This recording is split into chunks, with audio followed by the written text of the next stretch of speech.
Morning.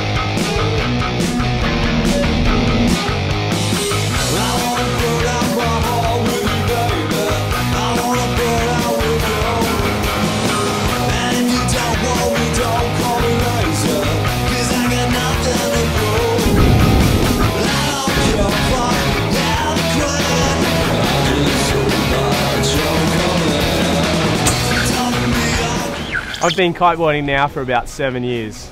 I'm from the Sunshine Coast in Queensland, Australia. At home on the Sunshine Coast I have a bunch of really good surf spots. I have one in particular which is called Stoomers, and that's pretty much where I hang out with all the local crew.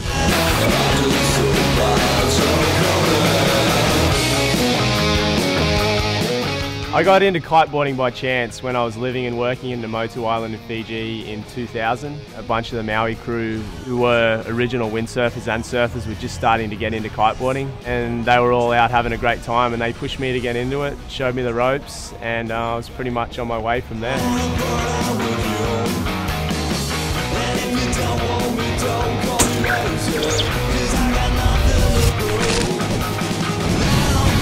I would definitely define my riding style as surf because I come from a surfing background, you know. I don't have any windsurf influence, so I'm really into the whole strapless way of riding. I don't think it's, you know, like everything. I think that's the best part about the kite is it can be so versatile, and there are so many great ways to ride. But, you know, for me personally, the whole surf way is where I've come from and is where I'm heading. So that's what, you know, like really, you know, gets me excited about riding.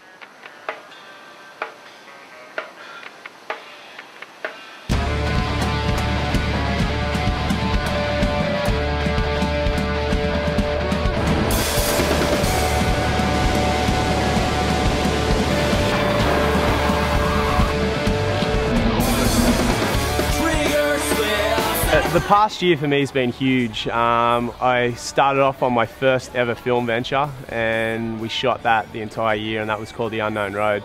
There was definitely a really defined style of riding that I was trying to push in my movie, and that was the whole kite surf crossover. I really believe that you know, like kiting is really a natural extension of surfing.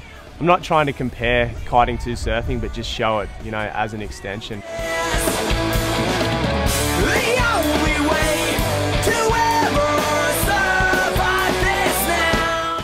I have huge plans for 2008. Right now, I'm just about to release a full instructional DVD entirely devoted to riding the waves with a kite.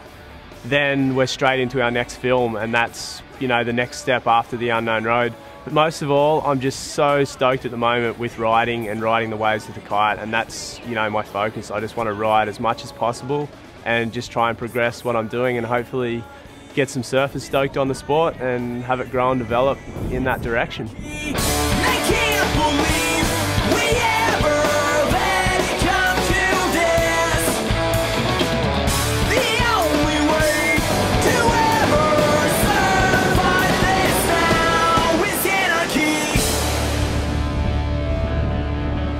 Look out, dude. There we go. This trip to South Africa has been incredible for me because it's somewhere I've wanted to come for so long, and that's for one main reason is it has Jeffreys Bay, which is like a world-class surfing wave, and I've dreamt about surfing that wave, you know, like my whole surfing life. We're in Cape Town, and it's, you know, like way more beautiful than I ever thought. We will overcome. We will overcome. Looking good.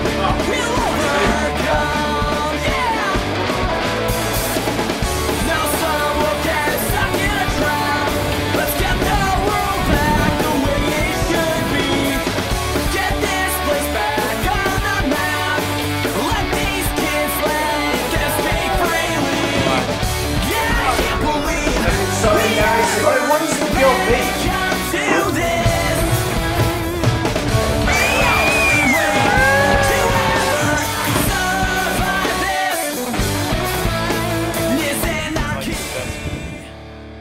Probably the best thing about kiting is how versatile it is and how there is so many different ways that you can ride the waves. And I think, you know, like everybody should just do it how they like, you know, like what suits their conditions, what suits their style and their background, you know, like there's no way that's right or wrong.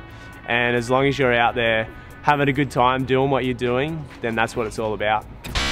Yeah, my advice on selecting a board would be depending on how you want to ride the waves. There's two main ways of riding the waves, and that's using the power of the wave or the power of the kite. When you use the power of the kite, you can get away with a much smaller board because you're not relying on the power of the wave to get you through those sections. But if you're somebody who just wants to use the kite to get you into a wave and then so you can just surf that wave, then you're going to want to use a surfboard, something similar to what you would normally surf. Halfway into the unknown road, I was totally devoted on being a fuel rider, and then Slingshot brought out this new kite, which is the Rev, and ever since then, you know, like I've never looked back on any other kite. I think the Fuel is a great kite, and in my heart it's always going to be one of the best kites ever, but this new style of kite has really helped change my riding in a really positive way, and I see it being the benchmark now and the future of riding in the waves with the kite. The reason why the Rev is such a great kite is because it has all the attributes of the Fuel with a few more advanced details for me for riding in the waves, and that's a little bit more shut off and a little less low end pull. So when I'm in those critical moments on the wave, I feel like I have a lot more control.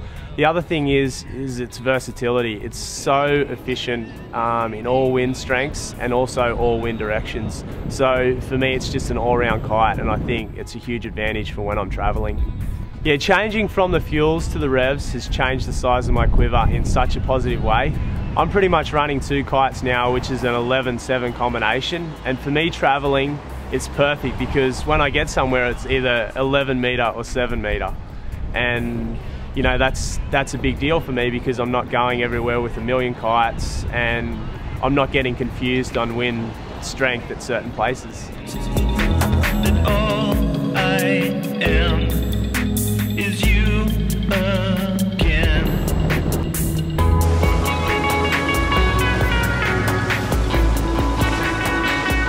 When I'm out there riding, I just feel like, you know, like it's just me, like the whole world is like left behind me. I'm out on the ocean, I can go as far out as I want or I can come in as close as I want. I just have this total detachment from the rest of the world, and it's the most incredible feeling. It's like, you know, it's my time, it's my own time. It's the best feeling in the world. You get alone out to sea. Way when you see me fly over, listen out loud. Kiteboarding to me is lifestyle. I base my whole life around lifestyle. People have so many different values, and for me it's living a good lifestyle. And I love the ocean, I love the waves, and I just love kiteboarding. It's just, I live it and breathe it.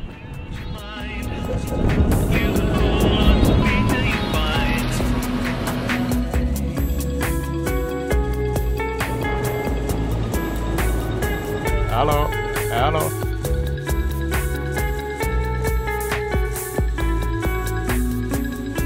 Fuck, it was worth it.